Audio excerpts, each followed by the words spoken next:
All right, ladies and gentlemen, thanks for tuning in again. My name is Dave, and this is our channel, Save America, Vote for Tulsi Gabbard. A very, very surreal exchange yesterday at the White House.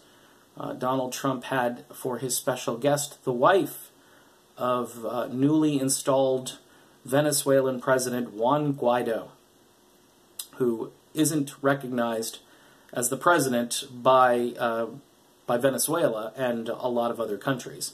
But what was said between Trump and a reporter when being addressed about these two jumbo jets that went down to Venezuela from Russia, they weren't military airplanes. I believe they were just commercial airlines. But that was enough to obviously kick the Cold War into high gear some more. And a reporter asked him what he thought of it, about Russia going there. And let's get some audio here. This is actually from Rick Sanchez's show last night on RT America. Russia has to get out. What's your next question? It's just, Russia has to get out. What's your next question? All right, so what does this illustrate? It illustrates that Tulsi Gabbard is dead on right about foreign policy, and that the Russiagate stuff has played into Trump's mindset that he's going to somehow placate these media establishment types who have generated this entire narrative and have kept it going, and by the way are all vowing to continue with it.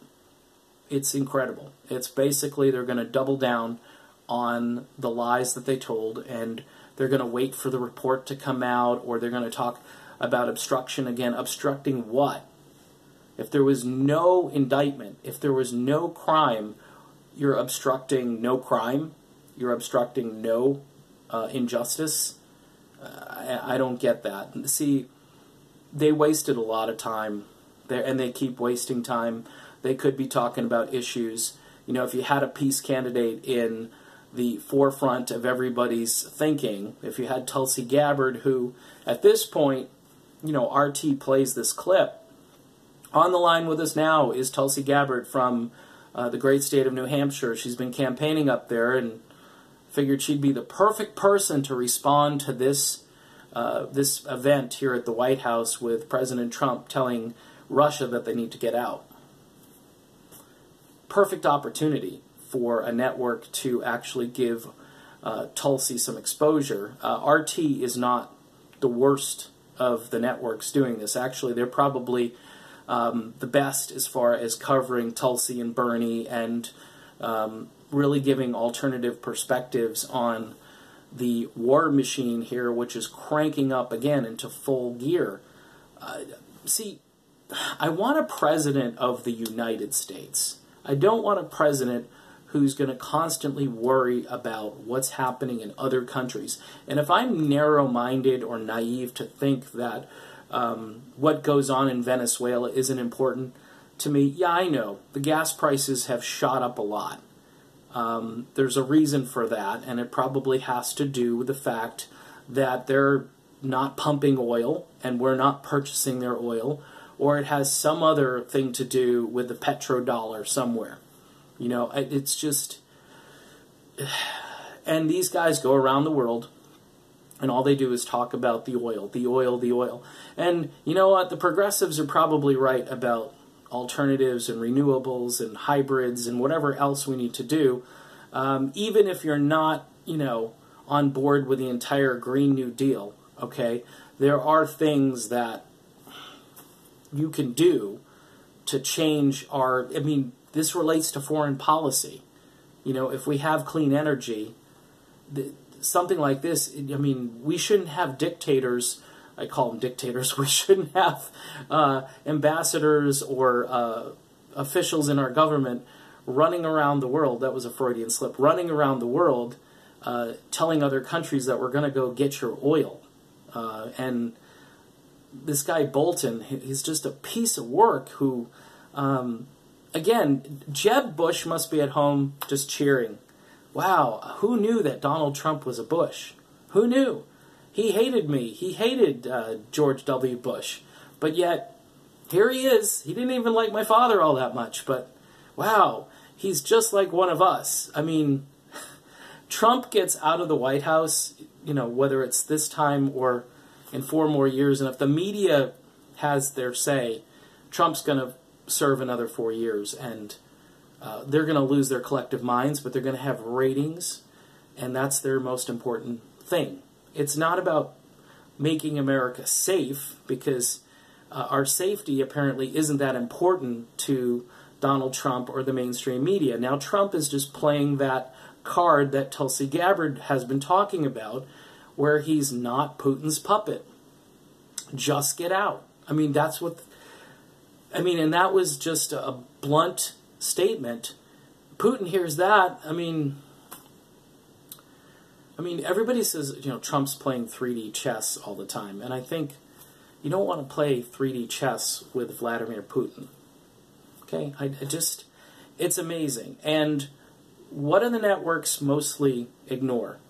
They mostly ignore the foreign policy of people like Tulsi Gabbard and, to a lesser extent, Bernie Sanders and others, Rand Paul, who have said, no, why are we doing this? It's just opening up a can of worms. It's expensive. Our infrastructure is crumbling.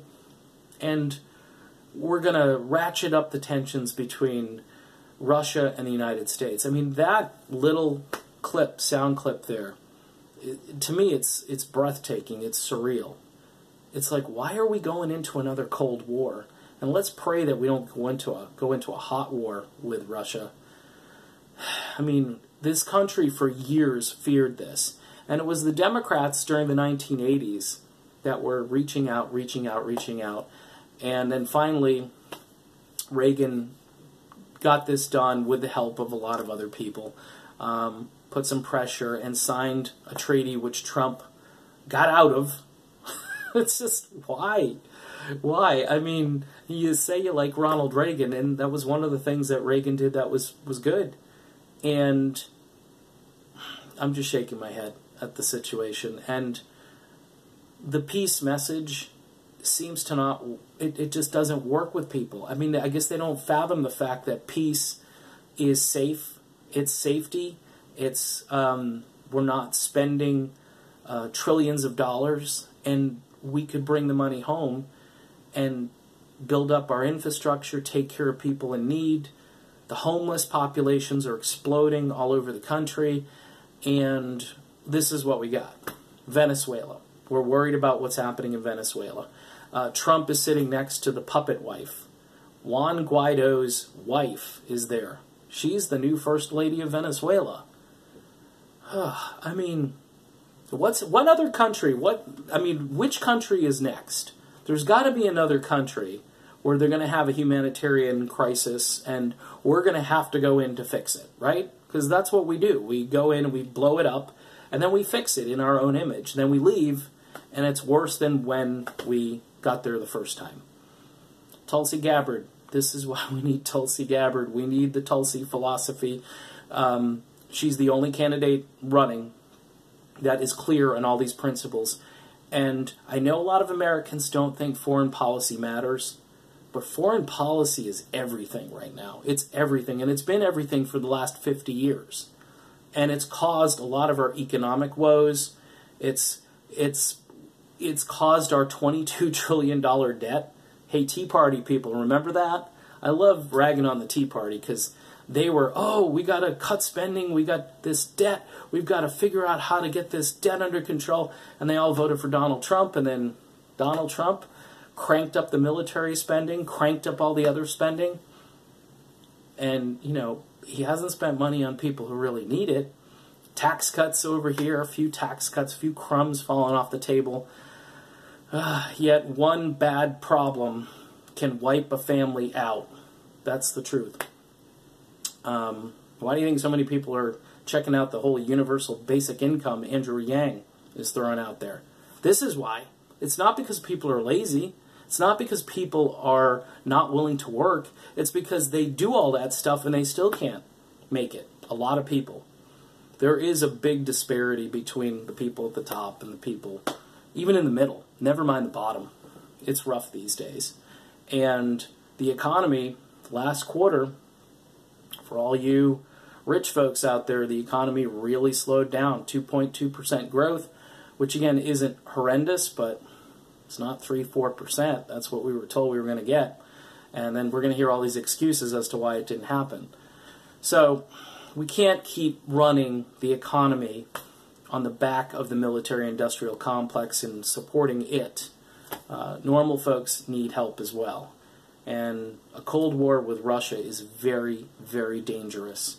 And it's not hyperbole to say that a nuclear-armed Russia and a nuclear-armed United States could get into a conflict. And bringing back the Cold War, I don't know, worst idea the media ever had. Let's put it this way.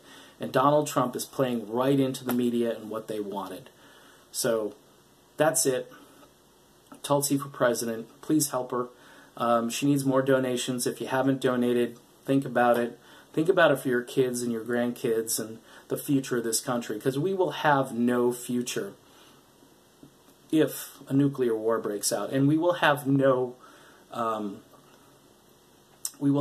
economy if we keep running this economy into the ground, thanks to the fact that we keep funding these wars, and we never say no to war. We never say no to war, but we'll say, no to veterans and no to seniors and no to college student loan debt. I mean, those poor kids out there. I know my wife still has student loan debt, and she's well into her 30s, and it's just something that should be wiped out, clean slate. I mean, that's the very least that the government could do, instead of writing loopholes into it where they can't declare bankruptcy. I don't know what world we're living in sometimes.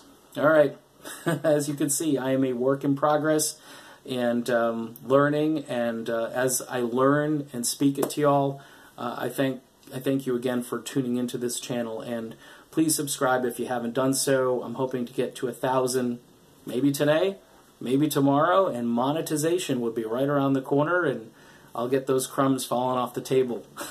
All right, see you soon.